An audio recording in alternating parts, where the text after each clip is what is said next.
They spent 12 years treating me like I wasn't good enough for their family. At every Christmas dinner, every holiday gathering, they reminded me that I came from the wrong side of town, went to the wrong schools, worked a job they found embarrassing. My husband never defended me. He just sat there, silent, choosing his family's approval over his wife's dignity. This Christmas, his brother Garrett decided to make his contempt crystal clear. He walked past my chair and accidentally poured an entire glass of red wine down my dress while the whole family laughed. My husband said nothing. Again. So I excused myself, walked to the foyer, and made one phone call. Just one. 5 words, it's time. Do it now. What they didn't know was that I'd been building a federal case against them for 6 months. What they didn't know is that their entire fortune was built on fraud. What they didn't know is that I was the whistleblower who was about to destroy their dynasty. By the time I walked back to that table, their phones were already buzzing with news alerts. And I watched their faces change as they realized what I'd done and that it was already too late to stop it. Before we begin, hit that subscribe button and turn on notifications, because what you're about to hear will remind you that quiet people aren't powerless people. Sometimes we're just collecting evidence. My name is Marlo, I'm 47, and every Christmas for the past 12 years I'd sat at my husband's family dinner table and let them treat me like the help. They never said it outright, people like the Ashfords never do, they just made sure I knew through 1,000 small cuts that I wasn't quite good enough, would never be quite good enough. Didn't come from the right family or the right schools or understand the right references when they laughed about summer houses in the Hamptons.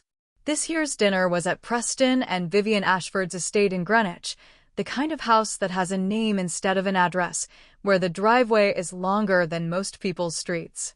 I'd driven there alone because my husband Julian had gone early to help his mother with arrangements, which meant drinking scotch in his father's study while I navigated traffic with a trunk full of side dishes his mother would inspect and find inadequate before remaking them in her own kitchen. The seating arrangement told me everything I needed to know. Julian's brother Garrett sat at the head of the table opposite their father, Julian to Garrett's right, their sister Sloane beside him. I was at the far end, squeezed between Julian's Aunt Margaret, who was half-deaf and refused to wear her hearing aids, and Garrett's fiancée Ainsley, who made a show of moving her chair slightly away from mine as if poverty might be contagious.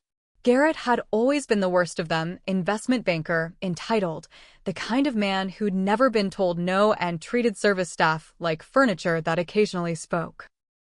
He'd made comments before about my background, my state school education, my quaint career as a social worker.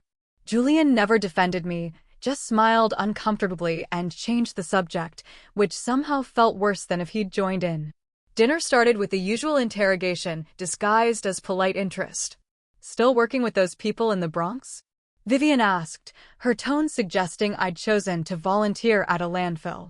Must be so draining, dealing with all that dysfunction.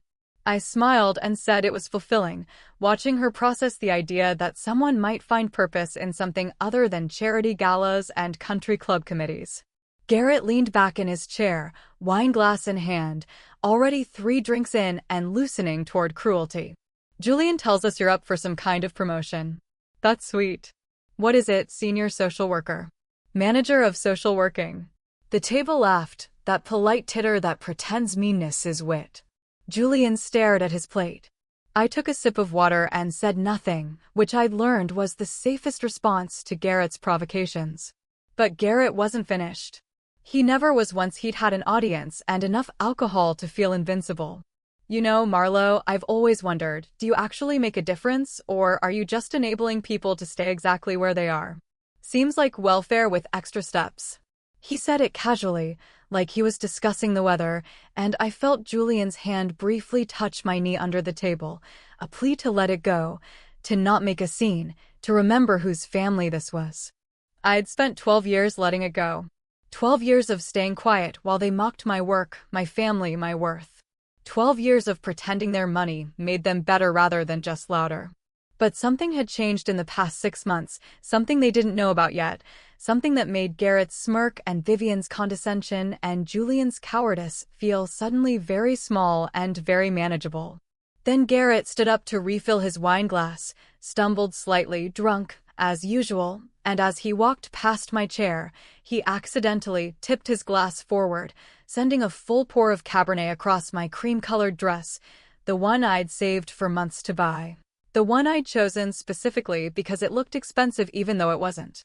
The wine spread like blood across the fabric, and the table went silent. "Oops," Garrett said, not even trying to sound sincere. "How clumsy of me. Though I suppose red wine stains are just part of life when you can't afford dry cleaning insurance." He laughed at his own joke, and Ainsley giggled beside him. Vivian offered me a napkin with the kind of pitying look you'd give a child who'd embarrassed themselves. Julian said, "Garrett, come on," but didn't stand up, didn't move, didn't do anything but sit there looking uncomfortable. I stood slowly, wine dripping down my dress, and excused myself to the bathroom. But I didn't go to clean up. Instead, I walked out to the foyer, pulled out my phone, and made one call. Just one. The person on the other end answered immediately, and I said 5 words, "It's time. Do it now." Then I walked back into that dining room, wine-stained and smiling, and sat back down. "Please continue," I said to Garrett. "You were explaining to me how welfare works. I find it fascinating coming from someone whose trust fund has been supporting him since birth." The table shifted uncomfortably, but before anyone could respond, Garrett's phone buzzed. Then Sloane's. Then Preston's. Then Julian's. And I watched their faces change as they read the news alert that had just gone out: Ashford Capital under federal investigation for securities fraud. The second alert came 30 seconds later: SEC freezes Ashford family accounts pending investigation. The third alert was the one I'd been waiting for: whistleblower in Ashford case revealed to be former employee, investigation ongoing. Garrett looked up from his phone, face pale. "What the fuck is happening?" Preston was already on his phone, calling someone, his voice tight and angry. Vivian grabbed Julian's arm, asking what this meant, if this was real. And I just sat there, wine-soaked and calm, waiting for them to figure out what I'd known for 6 months. I'd worked for Ashford Capital's charitable foundation. Just the social programs division, nothing important, certainly nothing they'd ever worried about me seeing. But charitable foundations have access to the parent company's financial records for tax purposes. And when you spend your career advocating for people, you learn to read documents very carefully. You learn to notice patterns. You learn what fraud looks like when it's wearing an expensive suit. 6 months earlier, I'd been filing routine compliance paperwork for the Ashford Family Foundation when I noticed something odd. The charitable donations, all those tax-deductible contributions the family made such a show of at their annual gala, weren't going where the public records said they were going. The money was being routed through shell organizations, then back into Ashford Capital's accounts, then into offshore holdings. It was a laundering scheme disguised as philanthropy. I'd spent 3 weeks verifying everything before I made the call to the SEC. 3 weeks of staying late at the office, copying documents, building a case so airtight even the Ashford's army of lawyers couldn't dismantle it. I'd documented insider trading, securities fraud, tax evasion, and embezzlement of charitable funds. The kind of charges that didn't just end careers, they ended dynasties. The SEC investigator I'd spoken with had been skeptical at first. "Do you understand what you're alleging?" she'd asked. "Do you understand what this means for your marriage, your life?" I'd told her I understood perfectly. I understood that some things were more important than staying comfortable, that justice mattered more than Christmas dinners, that I'd rather be divorced and honest than married and complicit. They'd worked quickly once they'd verified my evidence. Quietly, carefully, building a case while I continued showing up at that office, continued filing those papers, continued smiling at family dinners while knowing exactly what was coming. The timing had been my one condition. I wanted them to know during Christmas dinner. I wanted them to feel what it was like to have your life appended in front of the people whose opinions mattered most to you. Julian was staring at me now, his face a mixture of confusion and dawning horror. "Marlo," he said quietly, do you know something about this?" I met his eyes across the table, remembering every time he'd let his family mock me, every dinner where he'd stayed silent, every night he'd asked me to just try harder, to fit in with people who'd decided before they met me that I never would. I know everything, I said clearly, loud enough for the whole table to hear. I've known for 6 months. I've been working with federal investigators for 6 months. Every document, every transaction, every fraudulent charitable donation, I documented all of it. I'm the whistleblower. The word hung in the air like smoke, and I watched it settle over them, watched them realize what it meant. Garrett stood up so fast his chair tipped backward. You fucking bitch. Do you know what you've done? Do you have any idea what this means? I stood too, slowly, deliberately. I know exactly what it means. It means the SEC has frozen every Ashford Capital account. It means federal prosecutors have enough evidence to file criminal charges. It means the charity fraud you've been running gets exposed publicly. It means everything you built on lies comes down. Preston tried to take control, his voice sharp with the kind of authority he was used to wielding. We'll see you for defamation, for breach of employment contract, for everything you have. I pulled a folder from my purse. I'd brought it specifically for this moment and slid it across the table. This is my legal immunity agreement, signed by the U.S. Attorney's Office. I can't be sued, can't be fired, can't be touched legally. I'm a protected witness. But please call your lawyers. I'm sure they'd love to explain this to you. For their hourly rate. The room exploded then. Sloane was crying, asking how they'd pay for her wedding now that accounts were frozen. Vivian was shouting about betrayal, about how they'd welcomed me into their family, about how ungrateful I was. Preston was on the phone, yelling at someone about legal options. Garrett was just staring at me with pure hatred, wine glass still in his hand, red wine still on my dress. Why? Julian asked, and for the first time that night, he sounded genuinely hurt rather than just uncomfortable. Why would you do this to us? I looked at him, my husband of 12 years, the man who'd proposed with a ring from his grandmother and promises of partnership, the man who'd then spent more than a decade letting his family treat me like I was tolerated rather than loved. Because it was the right thing to do, I said simply. Because people's pension funds were being stolen. Because charities that were supposed to help vulnerable communities were being used to hide taxable income. Because I spent my entire career fighting for people who couldn't fight for themselves, and I wasn't going to stop just because the criminals were people I was related to by marriage. You've destroyed us, Vivian said, her voice shaking. You've destroyed this entire family. I picked up my purse, ready to leave. I've held you accountable. There's a difference. You destroyed yourselves when you decided laws didn't apply to people with enough money. I just made sure someone finally checked your work. The news moved faster than I'd expected. By the time I got home that night, still wearing my wine-stained dress because I'd refused to change in their house, refused to give them even that small satisfaction, the story was already on every major news site. Ashford Capital, a family dynasty built on fraud. The photos they used were from last year's charity gala, all of them smiling in evening wear, accepting an award for philanthropy. Julian didn't come home that night. Or the next. On the third day, I got a text, staying at the club. Lawyers say we shouldn't be in the same house. I can't believe you did this. I almost laughed at that last line. He couldn't believe I'd done the right thing. He couldn't believe I'd chosen integrity over his family's approval. He couldn't believe I'd been strong enough to burn down everything we'd built if it meant standing on solid ground instead of stolen money. The Ashfords' lawyers tried everything. They filed for dismissal, claimed the evidence was obtained illegally, attempted to discredit me as a disgruntled employee with a grudge. But I'd been careful. Every document I'd provided had been obtained legally through my role at the foundation. Every timeline was documented. Every interview I'd given the SEC had been truthful and verifiable. Their lawyers were expensive, but they weren't miracle workers. The federal charges came 2 weeks after Christmas: securities fraud, wire fraud, conspiracy to commit money laundering, and the one that hurt them most because it was public, charitable fraud. The Ashford name, which had been synonymous with Connecticut elite society for 3 generations, was now synonymous with white-collar crime. Country clubs revoked memberships. Boards asked for resignations. Invitations to the right parties suddenly dried up. Garrett was the first to crack.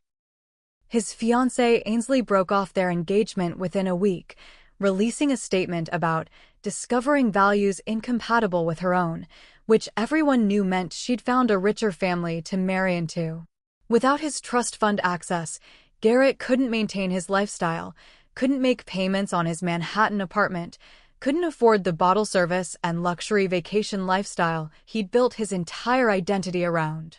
I heard through mutual acquaintances that he'd shown up drunk at Ainsley's new boyfriend's office, demanding she reconsider, causing a scene big enough that security had to remove him.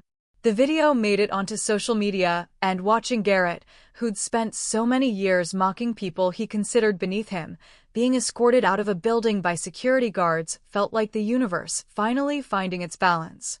Sloane's wedding was canceled, then postponed, then quietly converted into a small ceremony at the courthouse with no reception. Her fiancé's family had made it clear they wanted no association with the Ashford name, and Sloane had chosen his family's money over loyalty to her own. I almost felt sorry for her, except I remembered every snide comment she'd made about my clothes, my car, my sad little career helping the poor. Preston and Vivian became invisible. The house in Greenwich went up for sale quietly, listed through a private broker to avoid publicity. The Hampton House, the ski place in Aspen, the Pied Terra in Manhattan, all liquidated to pay legal fees and eventual restitution. They moved to a condo in Florida, the kind of bland retirement community they'd once joked about, and I heard Vivian had taken to wearing sunglasses everywhere to avoid being recognized. Julian filed for divorce 3 months after Christmas. His lawyer sent the paperwork to my lawyer.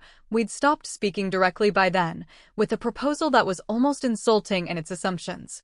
He wanted to keep the apartment his parents had bought us, wanted me to waive alimony, wanted me to sign an NDA about the family situation. My lawyer had laughed when she read it. "Tell him I want the apartment," I'd said. "Tell him I want half of everything that wasn't purchased with fraudulent funds, which I'm guessing is very little. Tell him the U.S. Attorney's Office has already protected me from NDAs, so that's not negotiable. And tell him that if he wants to argue about any of this, we can have a very public trial where I explain exactly what kind of family I married into." The divorce was finalized quickly after that. I got the apartment, a fair settlement from Julian's legitimate earnings, and most importantly, I got my name removed from anything associated with the Ashfords. The federal case was still ongoing. These things take years, but the preliminary charges had stuck, and the public opinion had convicted them long before any jury would. The day the federal trial began, I sat in the courtroom gallery wearing a navy suit I'd bought specifically for the occasion. Julian was there with his family, all of them looking diminished somehow, like plants that had been moved from sun to shadow and hadn't figured out how to grow in the new conditions. They didn't look at me, and I was fine with that. I wasn't there for them. I was there to watch justice work. The prosecution's case was methodical, built on the foundation of documents I'd provided. They showed how the Ashfords had systematically defrauded investors, how they'd used their charitable foundation as a personal piggy bank, how they'd moved money through shell corporations to avoid taxes and hide assets. Each piece of evidence was presented calmly, professionally, undeniably. Garrett was called to testify on day 3. I watched him take the stand looking nothing like the man who'd spilled wine on me at Christmas, who'd smirked while mocking my career, who'd treated service staff like they were invisible.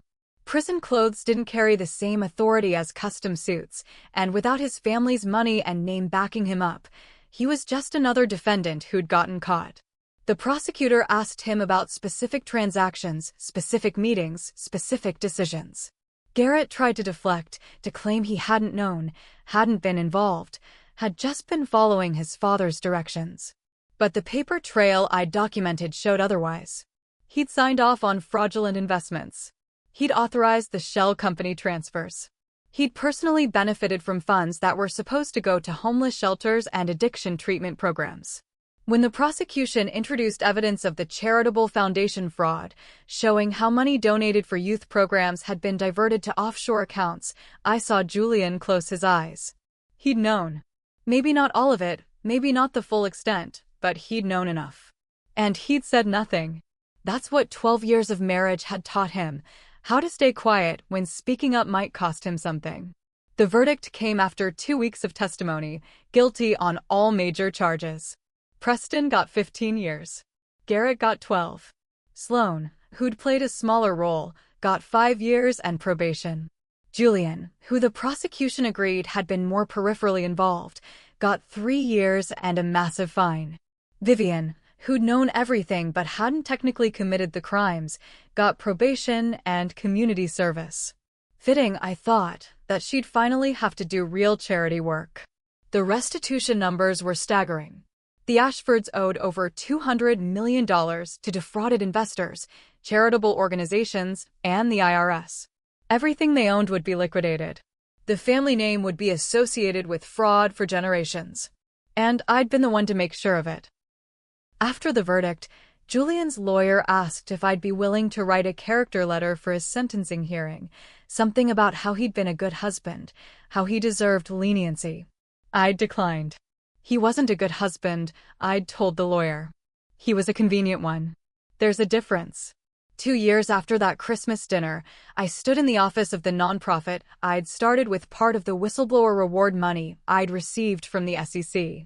The organization focused on financial literacy and legal advocacy for low-income families, the kind of work the Ashford Foundation had claimed to do but never actually did. We'd already helped over 500 families navigate predatory lending situations, housing discrimination, and employment fraud.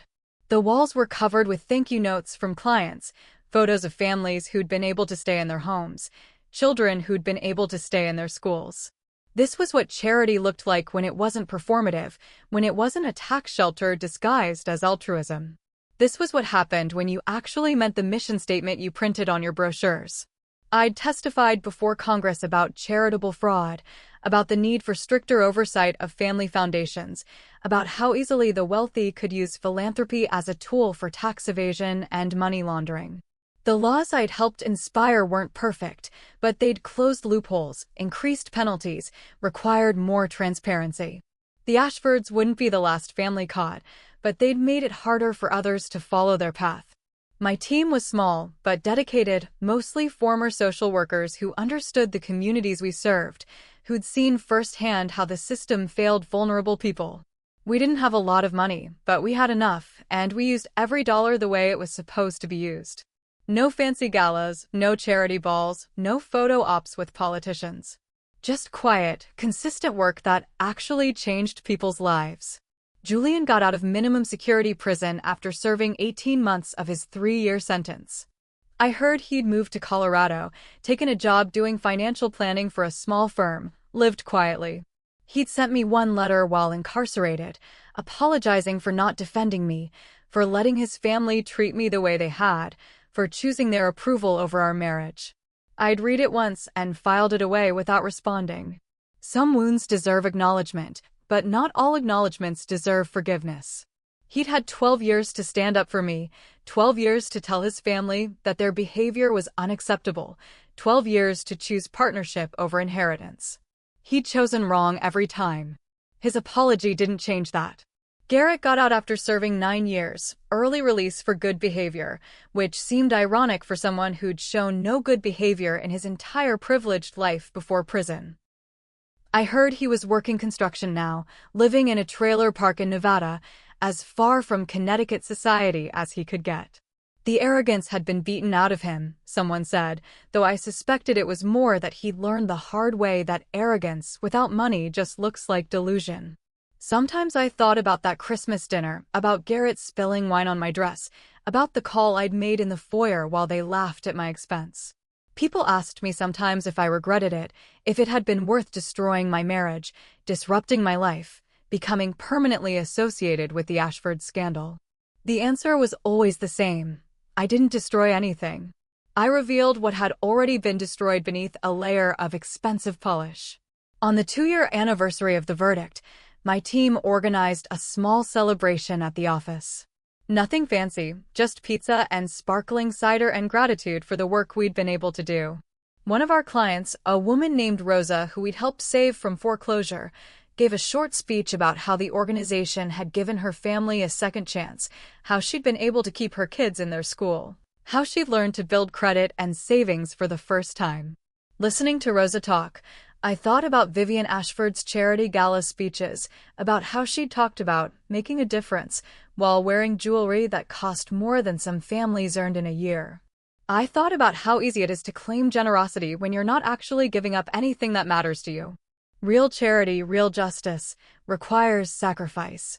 Requires being willing to lose things you love for principles you love more. My phone buzzed with a message from Theodora, who'd become a close friend after helping me through the divorce. Drinks tonight? I'm buying. I smiled, sent back a yes, and looked around the office one more time. The fluorescent lights were harsh, the furniture was secondhand, the carpet had stains no amount of cleaning would remove. But this place was mine, built on truth instead of lies, funded by doing the right thing instead of the profitable thing. As I locked up for the night, I passed the framed news article on the wall, the one with the headline, "Whistleblower Brings Down Financial Dynasty." Someone had written in marker beneath it, and built something better. I hadn't written it, didn't know which team member had, but I left it there. Because it was true. You can't build anything lasting on a foundation of fraud.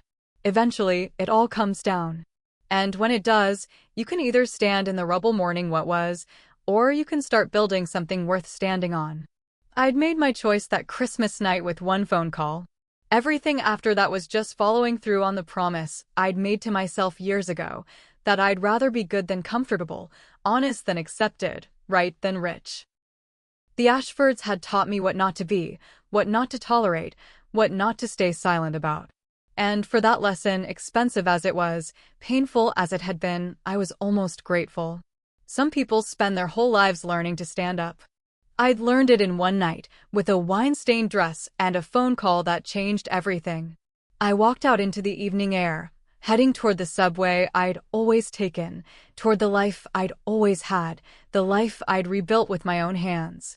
And if I'd had to burn down a dynasty to get here, if I'd had to walk away from a marriage and a lifestyle and a last name that opened doors, well, some doors were never meant for me anyway.